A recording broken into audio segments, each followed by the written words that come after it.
Sizni ham kekisingiz yoki pirogingiz o'xshamayaptimi? Unda bu retsept aynan siz uchun. Bismillahirrohmanirrohim deb avval yong'oqni to'g'rab olishdan boshlaymiz. Tog'orachamizga 3 ta tuxum, 200 gramm shakarni solib, vinchik yordamida aralashtirib olamiz. Aralashgan massaga 250 gramm sut quyib, yana vinchigimizda aralashtirishni boshlaymiz. Ustidan 120 gramm salatni yog' solib, aralashtirishda davom etamiz.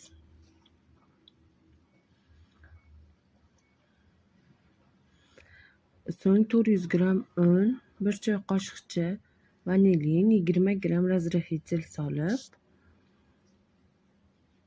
yana vinchik yordamida aralashtirib, o'rtacha suyuqlikda xamir hosil bo'ladi va oldindan yog'lab qo'yilgan list qolipiga yoki listga yong'oqlarni sepib olib, ustidan tayyor bo'lgan massamizni quyamiz.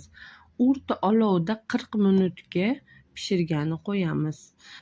Baland olovda tezroq qo'ysangiz, ichi xom bo'lib, merchi bo'lib pishmay qoladi. Mana va nihoyat keksimiz ham tayyor, yoqimli ishtaha.